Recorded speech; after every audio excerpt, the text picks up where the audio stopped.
नमस्कार, hornbill TV देख रहे हैं आप। मैं हूं आपके साथ विशाल गर्ग। बड़ी खबर का रुख करेंगे। सीएम धामी की ताबड़तोड़ जनसभाएं आज। मुख्यमंत्री पुष्कर सिंह धामी आज कोटद्वार में नगर निगम प्रत्याशी के पक्ष में करेंगे प्रचार प्रसार। हरिद्वार में भी भव्य रोड शो करेंगे सीएम धामी। दून नगर निगम के परिप्रेक्ष्य में आयोजित सम्मेलन में भी होंगे शामिल। तो ये बड़ी खबर आपको बता रहे हैं, जहां पर मुख्यमंत्री पुष्कर सिंह धामी की ताबड़तोड़ रैलियां जनसभाएं होनी है। जहां पर हरिद्वार में भी भव्य रोड शो करेंगे सीएम पुष्कर सिंह धामी, जिसको लेकर तैयारियां तेज की गई हैं। और देहरादून नगर निगम के परिप्रेक्ष्य में आयोजित सम्मेलन में भी होंगे शामिल। और संवाददाता अरुण सैनी हमारे साथ फोन लाइन पर जुड़ गए हैं। अरुण, क्या कुछ जानकारी मिल रही है, किस तरह की तैयारियां देखी जा रही हैं और मुख्यमंत्री की कहां कहां आज रैलियां लगी हुई हैं?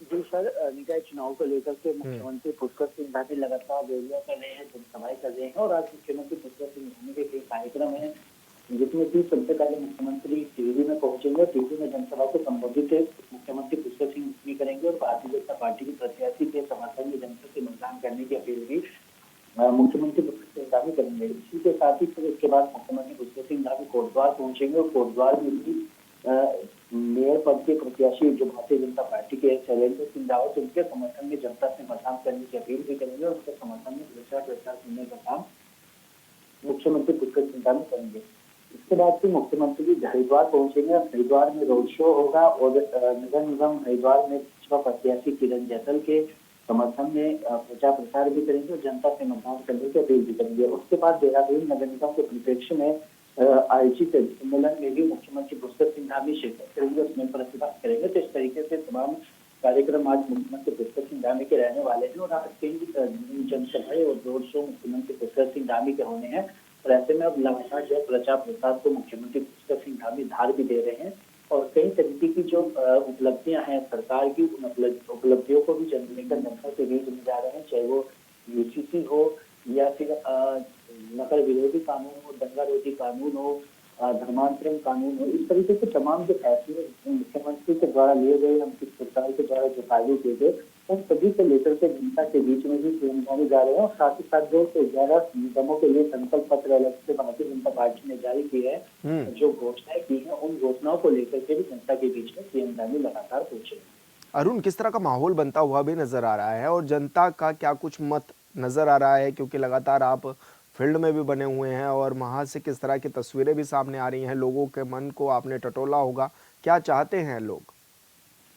जी सर, देखिए लोगों का मत क्या है, लोगों के क्या है, वो तो लोग अभी जब मतदान होगा उसके बाद ही, जब मतगणना होगी, तमाम चीजें तभी स्पष्ट होंगी कि आखिर देहरादून की जनता ने या हरिद्वार की जनता ने या रुड़की की जनता ने या फिर पिथौरागढ़ की जनता ने, कोटद्वार की जनता ने किसके समर्थन में मतदान किया, किसके सिर साथ सजाने का काम किया।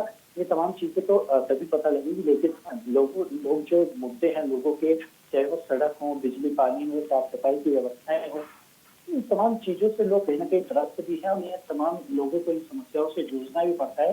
तो ये इन तमाम मुद्दे जो है इस वक्त नगर निकाय चुनाव में हावी भी हैं और इन मुद्दों के आधार पर जनता इस बार वोट करने जा रही है। हालांकि जनता किसके साथ हो जाएगी, किसके समर्थन में अपना मत देगी, तमाम चीजें भी आने वाले समय में पता लगेगी। तो ऐसे में अभी बीजेपी और कांग्रेस दोनों ही पार्टियां एक दूसरे को क्या टक्कर देती हुई नजर आ रही है, या फिर कौन सा दल कौन से पर अभी हावी होता हुआ नजर आ रहा है अरुण? जी विशाल, देखिए उत्तराखंड में अगर बात की जाए तो मुख्यतः दो ही दल हैं, चाहे वो भारतीय जनता पार्टी और कांग्रेस पार्टी। सत्ताधारी दल भारतीय जनता पार्टी है और कांग्रेस पार्टी विपक्ष में है। तो ऐसे में दोनों ही दलों के बीच में सीधे सीधे तौर पर टक्कर भी देखने को मिलेगी और मुकाबला दोनों ही दलों में सीधे तौर पर देखने को मिलेगा। ऐसे में दोनों ही दल अपना अपना प्रचार प्रसार कर रहे हैं, अपनी अपनी तैयारी में है। और ऐसे में लेकिन कौन सा दल किस पर हावी रहता है, किस दल को ज्यादा समर्थन मिलती है, ये तमाम चीजें तो अभी आने वाले समय में ही स्पष्ट होंगी जब मतगणना होगी और मतदान होगा। हालांकि अभी दोनों ही दल अपने अपने स्तर से लगातार तैयारियां कर रहे हैं। इसी के साथ ही लेकिन जो अन्य दल भी हैं, चाहे वो आम आदमी पार्टी हो, सपा हो, बसपा हो या फिर यूकेडी हो, उत्तराखंड क्रांति दल जो कि क्षेत्रीय दल है, तो ये भी अपनी अपनी तैयारी में है। इन्होंने भी अपने प्रत्याशी कई जगहों पर उतारे हैं। तो ऐसे में ये भी कितने समीकरण इन दोनों दलों के बिगाड़ पाते हैं, किस तरीके के समीकरण बनते हैं, तमाम चीजें भी आने वाले समय में देखने वाली है। बिल्कुल अरुण, बहुत शुक्रिया आपका तमाम जानकारी साझा करने के लिए। और देहरादून से बड़ी खबर, अंतिम दौर में 38वें राष्ट्रीय खेलों की तैयारी, मुख्यमंत्री पुष्कर सिंह धामी ले रहे अपडेट। 20 जनवरी तक सभी काम पूरा करने के निर्देश भी दिए गए हैं। 28 जनवरी से 14 फरवरी तक राष्ट्रीय खेलों का आयोजन होगा। पोर्टल पर 5700 खिलाड़ियों का अब तक रजिस्ट्रेशन हो चुका है। 30 खेलों के लिए अलग अलग रजिस्ट्रेशन कराए गए हैं। खेल मंत्री भी कर रही हैं तैयारियों की समीक्षा। तो ये बड़ी खबर आपको बता रहे हैं, जहां पर राष्ट्रीय खेलों का आयोजन होने जा रहा है और 20 जनवरी तक सभी काम पूरे करने के मुख्यमंत्री ने निर्देश भी दिए हैं। 28 जनवरी से 14 फरवरी तक राष्ट्रीय खेलों का आयोजन किया जाएगा। 38वें राष्ट्रीय खेलों की मेजबानी उत्तराखंड को मिली हुई है और अब तक पोर्टल पर 5700 खिलाड़ियों ने रजिस्ट्रेशन कराया है। यह बताया जा रहा है कि 30 खेल होंगे और इस दौरान अलग अलग खेलों के लिए रजिस्ट्रेशन भी कराए जा चुके हैं। और संवाददाता योगेश आर्या हमारे साथ फोन लाइन पर जुड़ गए हैं। योगेश, क्या कुछ जानकारी मिल रही है, किस तरह की तैयारियां देखी जा रही है राष्ट्रीय खेलों को लेकर? देखिए, बिल्कुल विशाल, आपको बता दूं कि अंतिम दौर में राष्ट्रीय खेलों की तैयारी है और मुख्यमंत्री जो पुष्कर सिंह धामी वो लगातार इसके अपडेट ले रहे हैं। 20 जनवरी तक उन्होंने सभी काम को पूरा करने के निर्देश दिए हैं। देखिए, इस बार उत्तराखंड को 38वें जो राष्ट्रीय खेल हैं उनके मेजबानी करने का मौका मिला है, तो ऐसे में जो तैयारियां हैं उनको जोरों तोरों पर की जा रही है, तो कोई परेशानी किसी को ना हो उसका खासा ख्याल रखते हुए जो है तैयारियां की जा रही हैं। और ऐसे में देखिए, जिस तरह से अंतिम रूप जो है तैयारियों को दिया जा रहा है, 28 जनवरी को ओपनिंग सेरेमनी होनी है, तो उसको लेकर के ये देहरादून में होगी। और अगर क्लोजिंग की बात करें, क्लोजिंग सेरेमनी जो है 14 फरवरी को हल्द्वानी में होनी है, तो देहरादून के महाराणा प्रताप स्पोर्ट्स कॉलेज में इसको लेकर तैयारी की जा रही है। नेशनल गेम के तहत 16 इवेंट यहाँ होंगे। साथ ही अगर मैं बात करूं खेलों की, तो तीरंदाजी, athletes, rugby weight lifting, judo, basketball, gymnastic और लोन शूटिंग, टेनिस, टेबल टेनिस, तमाम गेम होने हैं जिसको लेकर तो योगेश का संपर्क टूट गया है, दोबारा उनसे जुड़ने की कोशिश करेंगे। तो आपको बता दें कि 20 जनवरी तक सभी काम पूरे करने के मुख्यमंत्री पुष्कर सिंह धामी निर्देश दे चुके हैं और अंतिम दौर में 38वें राष्ट्रीय खेलों की तैयारियां जारी हैं। ऐसे में कहा जा सकता है कि खेल मंत्री भी लगातार अपडेट लेते हुए नज़र आ रही है और तमाम तरह के दिशा निर्देश भी देते हुए नज़र आ रही हैं। और मशाल यात्रा भी इस दौरान अलग अलग जिलों में घूम रही है और इस दौरान कहा जा सकता है कि बड़ी संख्या में लोगों को 38वें राष्ट्रीय खेलों से जोड़ने का प्रयास किया जा रहा है। राज्य सरकार की ओर से कोशिशें तमाम की जा रही हैं और सभी तरह की लगभग तैयारियां भी अब पूरी हो चुकी हैं। अंतिम दौर में राष्ट्रीय खेलों की तैयारियां जारी हैं। ऐसे में मुख्यमंत्री पुष्कर सिंह धामी और साथ ही खेल मंत्री रेखा आर्या दोनों ही तैयारियों का जायजा लेते हुए नजर आ रहे हैं। और देहरादून से बड़ी खबर, बरसवाला एंड सन्स फर्नीचर में लगी आग, आग बुझाने में जुटे लोग। फायर विभाग ने कड़ी मशक्कत के बाद पाया आग पर काबू। घटना में नहीं हुई कोई जनहानि। जेएमएस रोड इंदिरा नगर चौकी के पास की घटना बताई जा रही है, जहां पर बरसवाल एंड सन्स फर्नीचर में ये आग लग गई है। हालांकि आग में कोई जनहानि नहीं हुई है, ये भी जानकारी मिल रही है, लेकिन आग बुझाने में फायर ब्रिगेड की जो टीमें हैं वो कड़ी मशक्कत करती हुई नजर आई और ऐसे में आग पर काबू भी पा लिया गया है। आसपास के लोगों ने जब आग लगी देखी तो फायर ब्रिगेड को इसकी सूचना दी गई और मौके पर फायर ब्रिगेड की टीम गाड़ियों के साथ पहुंची, जिसके बाद आग पर काबू पा लिया गया है। जेएमएस रोड इंदिरा नगर चौकी के पास की घटना है, जहां पर भीषण आग लग गई थी और ऐसे में फर्नीचर की दुकान में रखा सारा सामान लगभग जलकर राख भी हो चुका है।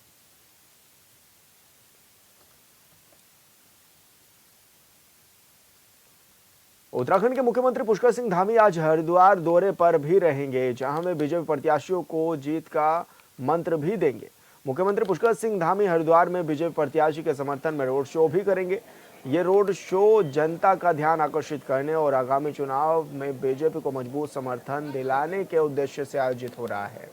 मुख्यमंत्री पुष्कर सिंह धामी शिवालिक नगर नगरपालिका क्षेत्र में अमृत महोत्सव चौक से 1:30 बजे अपना विशाल रोड शो शुरू करेंगे।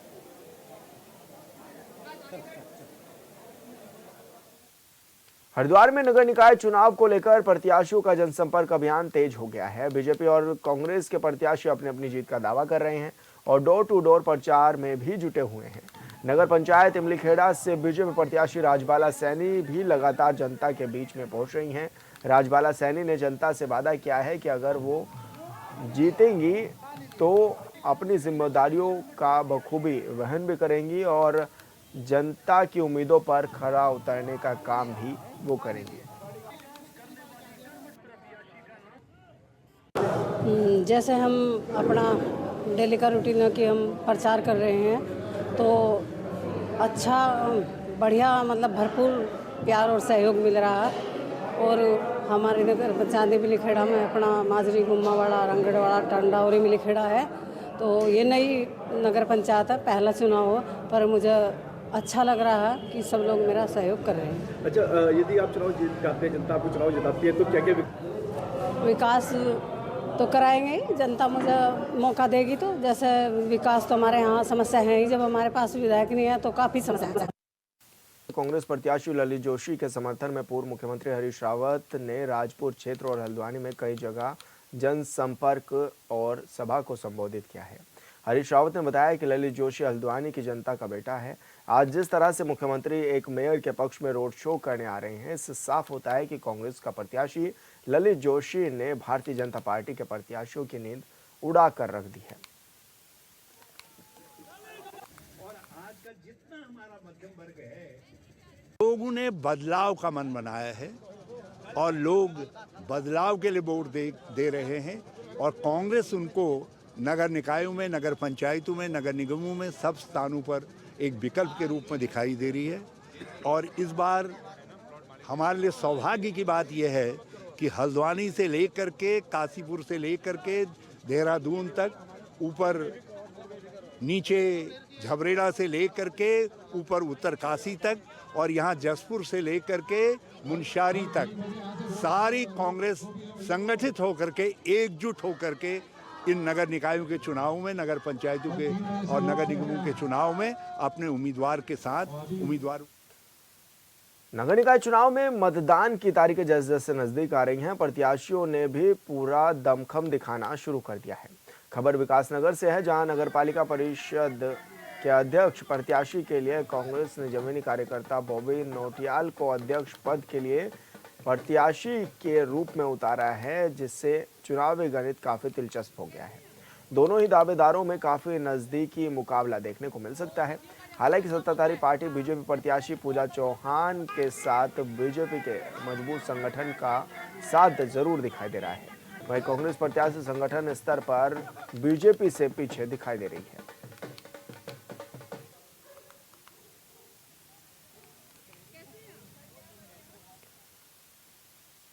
गुरुवार को लोहाघाट में कड़ाके की ठंड के बीच कांग्रेस का चुनावी प्रचार जारी रहा। नगर कांग्रेस अध्यक्ष अमर सिंह कोटियाल के नेतृत्व में कांग्रेस के वरिष्ठ कार्यकर्ताओं ने नगर के लोहावती, बजरंगबली और रिकेश्वर वार्ड में घर घर चुनाव प्रचार किया।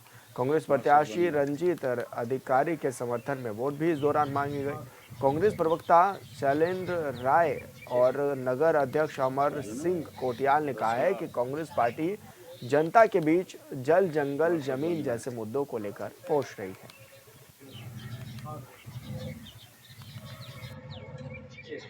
कांग्रेस के जो अपने मुद्दे हैं वो बिल्कुल स्पष्ट मुद्दे हैं। जल, जंगल और ज़मीन के मुद्दों को लेकर कांग्रेस क्षेत्र में आए हैं, क्योंकि लोहाघाट में पानी की समस्या दिन पर दिन बढ़ती जा रही है। 10 साल का इनका शासनकाल रहा, लेकिन उन्होंने कोई लोहाघाट की समस्या पर कोई ध्यान नहीं दिया। दूसरा, जो जंगल की बातें हैं, जैसे कल हमारे पूर्व प्रदेश यूथ के महासचिव भुवन चौबे जी ने डिक्लेयर किया कि लोहाघाट का जो पर्यावरण संबंधी है, लोहाघाट की जो शान कही जाती है देवदार पुष्पों का, इनके कार्यकाल में अवैध कटान हो रहा है, पर कोई कार्रवाई नहीं हो रही है। ये भी एक बहुत शर्मनाक विषय है। इस बार इस नगर निकाय चुनाव में कांग्रेस के हौसले बहुत बुलंद हैं। हमारी कांग्रेस पार्टी इस समय एकजुट है, एकजुट होकर के कार्य कर रहे हैं, चाहे हमारे यूथ कांग्रेस हो या महिला कांग्रेस हो और मेन कांग्रेस, सभी लोग मिलकर के एक जन आंदोलन के रूप में इस चुनाव को ले रहे हैं और निश्चित रूप से हमें इसमें सफलता मिलेगी। जो यहाँ के सम्मानित नागरिकों के द्वारा हमें रेस्पॉन्स मिल रहा है, बहुत अच्छा इसमें हम लोग रिजल्ट आएगा। साथ ही साथ कांग्रेस के पास ऋषिकेश के गंगा नगर के वार्ड नंबर 20 में एक ही अपार्टमेंट में रहने वाले 1000 से ज़्यादा लोगों के नाम बिना उनकी जानकारी के वोटर लिस्ट से काट दिए गए हैं। लोगों ने बताया है कि वो कई साल से यहाँ रहते हैं और हर बार वोट करते हैं, लेकिन ऐसा पहली बार हुआ है कि वोटर लिस्ट से उनका नाम गायब हो गया है।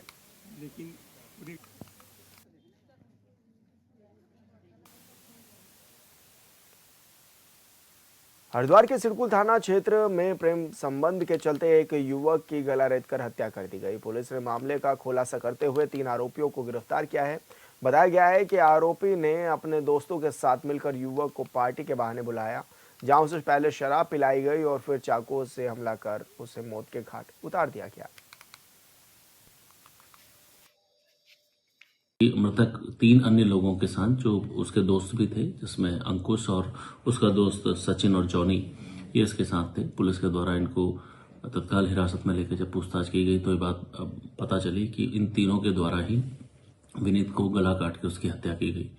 इसके पीछे जो मुख्य कारण है, जो अभियुक्तों के द्वारा पूछताछ से पता लगा कि मृतक विनीत जो अंकुश नामक जो व्यक्ति है, जो अभियुक्त है, उसकी प्रेमिका के संपर्क में था, उससे लगातार बात कर रहा था। यह बात अंकुश को बिल्कुल पसंद नहीं आई और उसके द्वारा इसको बुला के अपने साथ ले जाके पहले शराब पिलाई गई, उसके बाद इसका गला काट के इसकी हत्या की गई और उसके चाकू को वहीं फेंक के और उसके मोबाइल को कलियर में फेंक दिया गया। हरिद्वार के सुभाषगढ़ बूढ़ाहेड़ी के पास चेकिंग के दौरान पुलिस और बदमाश के बीच मुठभेड़ हो गई। इस दौरान जवाबी कार्रवाई में बदमाश घायल भी हो गया, जिसे इलाज के लिए अस्पताल में पहुंचाया गया। पकड़े गए बदमाश के कब्जे से पुलिस ने तमंचा, कारतूस समेत नशीली दवाइयां भी बरामद की हैं। इस संबंध में एसएसपी परमेंद्र डोभाल ने बताया है कि आरोपी पर 1 दर्जन से ज्यादा मुकदमे पहले भी दर्ज हैं।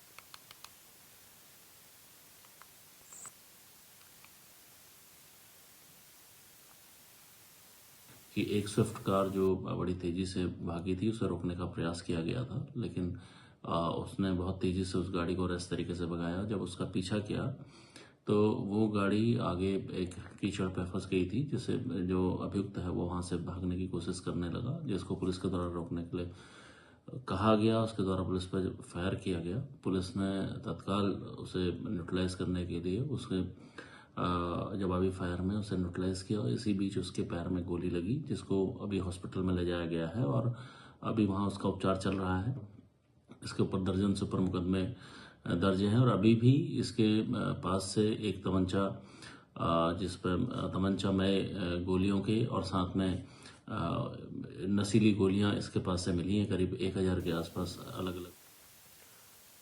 टिहरी देवप्रयाग विधानसभा के क्षेत्र कीर्तिनगर तहसील क्षेत्र के मथेला रेलवे परियोजना के निर्माणाधीन आयाम नवयुगा कंपनी के कर्मचारी आवास में अचानक आग लग गई।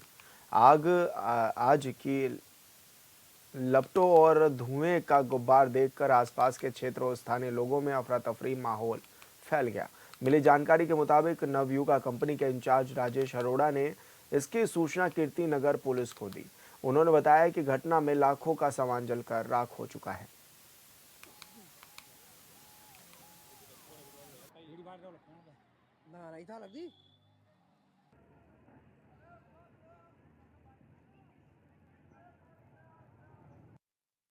ये घटना लगभग 4 बजे की है, जब हमारा जो लेबर कैंप है मलेथा, जहाँ पे लगभग 50-60 हमारे मजदूर भाई और ऑपरेटर भाई वहाँ पर रहते हैं, तो वहाँ पे आग लग गई थी लेबर कैंप में। तो हमने सबसे पहले तो ये किया कि जो हमारे पास जो साइड पे वाटर टैंक्स अवेलेबल थे, हमने फटाफट से उसमें पानी भर के आग बुझाने का कार्य शुरू कर दिया और पैरेलली हमने फायर ब्रिगेड को और प्रशासन को भी इन्फॉर्म कर दिया था। तो फायर ब्रिगेड की गाड़ी भी कुछ समय बाद वहाँ पहुँच गई थी, उन्होंने भी हमारी आग बुझाने में मदद करी। पुलिस और प्रशासन के लोग भी वहाँ पर, ऑफिसर्स वहाँ पर आ गए थे, जिन्होंने हमारा उसमें आग बुझाने के लिए सहयोग किया। और इसमें सबसे मैं मानता हूँ भगवान की, ये केदारनाथ बाबा की, बाबा बद्रीनाथ जी की कृपा है। किसी को भी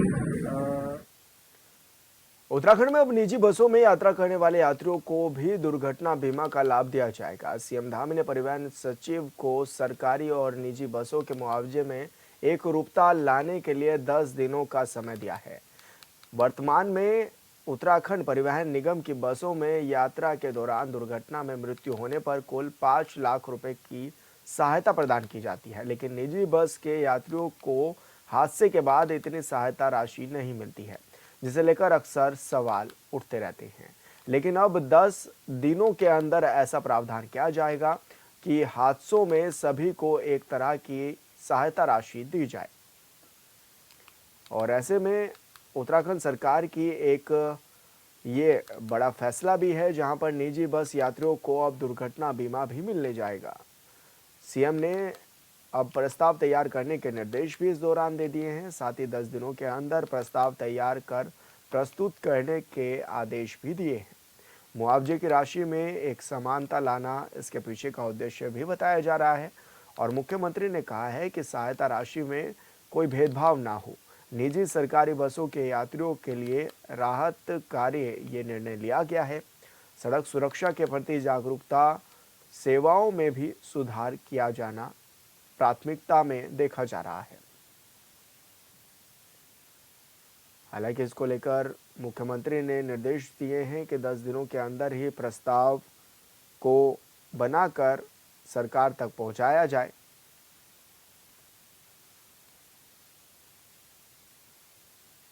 और मुआवजे की राशि में समानता लाना इसके पीछे का उद्देश्य भी देखा जा रहा है। हालांकि 10 दिनों के अंदर ही रिपोर्ट पेश करने के निर्देश मुख्यमंत्री पुष्कर सिंह धामी ने दे दिए हैं। और ये कहा गया है कि एक रूपता, एक समान धनराशि दी जाए। सरकारी और प्राइवेट बसों में अगर दुर्घटना होती है तो एक समान ही धनराशि दी जाए, एक समान ही मुआवजा दिया जाए। और फिलहाल इस बुलेटिन में इतना ही। आप देखते रहिए हॉर्नबिल टीवी। नमस्कार।